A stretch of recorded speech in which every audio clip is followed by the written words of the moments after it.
Welcome to the K-pop safe space. My name is Sky, and it's so nice to meet you. If you ever felt judged, told you were too old, or made to feel like you don't belong just because you love K-pop, this space is for you. A space where all K-pop fans can exist exactly as they are. And I'm so glad you're here. Before I talk about what this space is, I want to tell you why it exists. The space exists because of you. K-pop fans inspired me to create the K-pop safe space. And one of the most beautiful things about this fandom is that though we share a love for the same music, our diversity is what makes us strong. All the different races, ages, genders, identities, languages, religions, and places we come from, that's what makes this fandom powerful. The way we break language barriers and come together through music is truly something special. And that's why I wanted to create a space where you feel seen, heard, and included.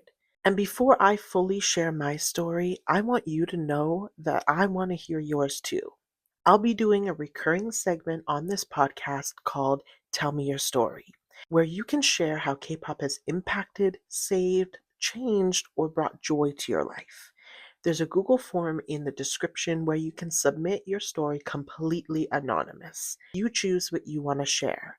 Your story matters and it might help another fan feel less alone, so I can't wait to hear from you. My story is one that still amazes me to this day. It was early 2018, and honestly, you wouldn't recognize me. I was a completely different person. At that time in my life, I felt lost, hopeless, and worthless.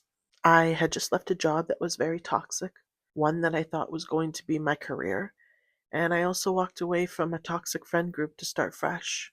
It was brave, it was necessary, but in doing so, I lost my sense of identity.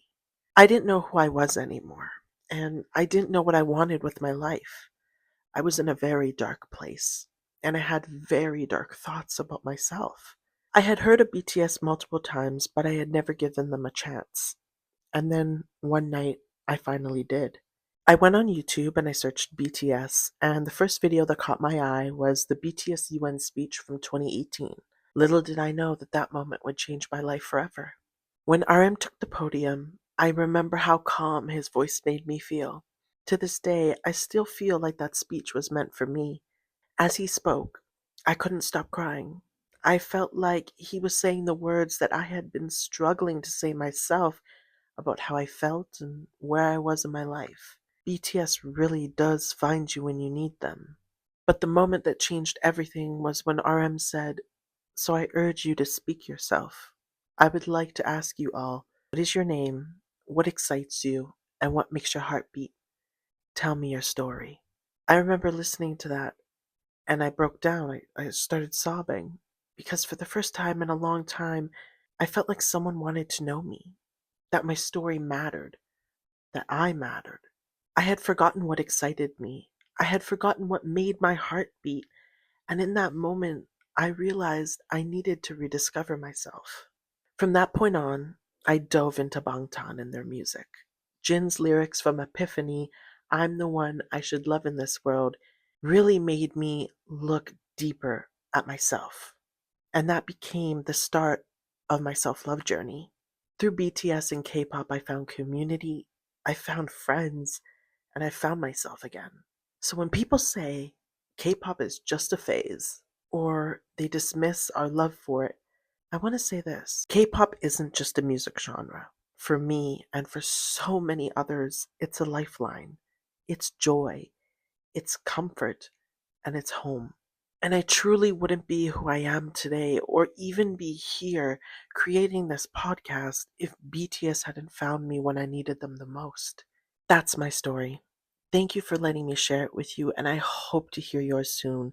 Remember, you can submit your story anonymously in the description of this video. The Google form is in a link. Submit it under the Tell Me Your Story segment for it to be featured in a upcoming episode. Our stories matter.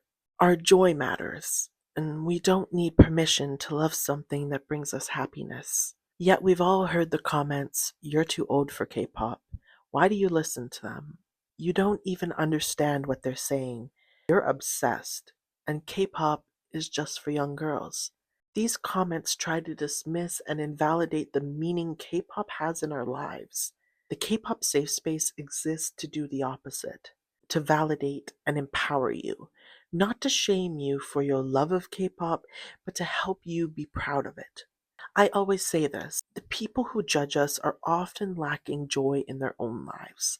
Loving K pop means you feel deeply, and that's a strength, not a weakness.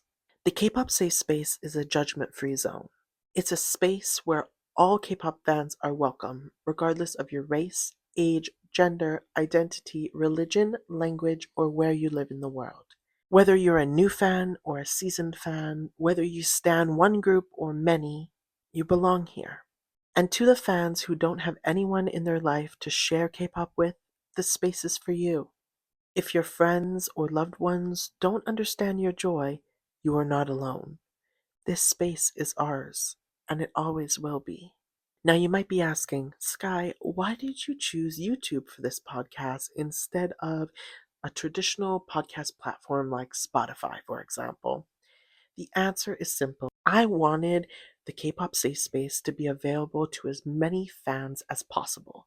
YouTube is also familiar and easy to access and free, and that mattered to me. This space should be available to everyone anytime they need it. So it was very important when I was planning this. I knew right away that I wanted to put it on a platform that was accessible to everyone and that was free.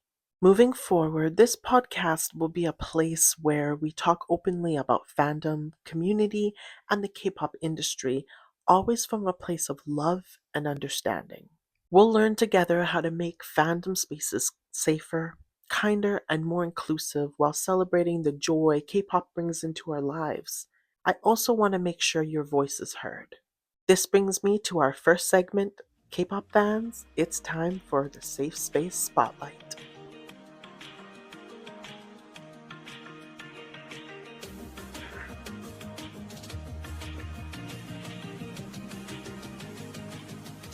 Today's Safe Space Spotlight goes out to a fan who shared, "I'm scared to be a proud K pop fan. People say I'm too old." To the fan that shared this, thank you for sharing this. And I just want to say that you are not alone. K pop is ageless. There are no age requirements set in K pop that tells you that you can't love K pop at a certain age. And you know why that is?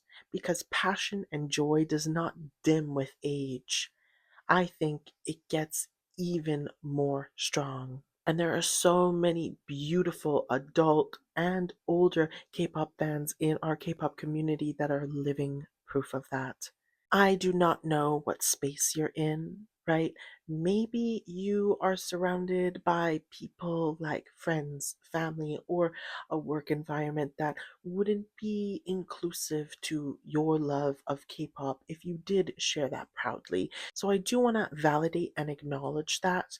However, I want to validate your choice in being silent and quiet about your love of K pop because I understand that not everyone can be proud about that openly. And I also want to let you know that if somebody is making a comment regarding you loving K pop, saying you're too old, or shaming you for feeling joy, just know that you are valid. Just know that passion and joy are something to be proud of. And loving K pop is not embarrassing. What's embarrassing is shaming and guilting someone for having a passion. And I always say that the people that judge us for loving K pop are judging us because they lack joy in their lives. And it also comes from not understanding something. It's unfortunate, but it happens. My advice to you is start off with small little things that show publicly that you are a K-pop fan, but you're not going above and beyond. Like maybe a t-shirt or a little keychain on your bag. Start off small and work your way up till you're comfortable. But just know that your joy is valid and your love for K pop is valid, and it is nothing to be ashamed of. And even if you can't be publicly proud about your love for K pop, just know that you are always welcome in the K pop safe space. Do you have a question, comment, or story that you would like to share with me for the next Safe Space Spotlight? The Google form is linked below in the description of this video. Click the Google form link and you can share your question, comment, or story with me anonymously for the chance to be featured in another Safe Space Spotlight. I would love to hear from you. And if you are a fan who feels alone, judged, or unsure where you belong, remember this. This is your space, my space, our space. This is the K pop safe space.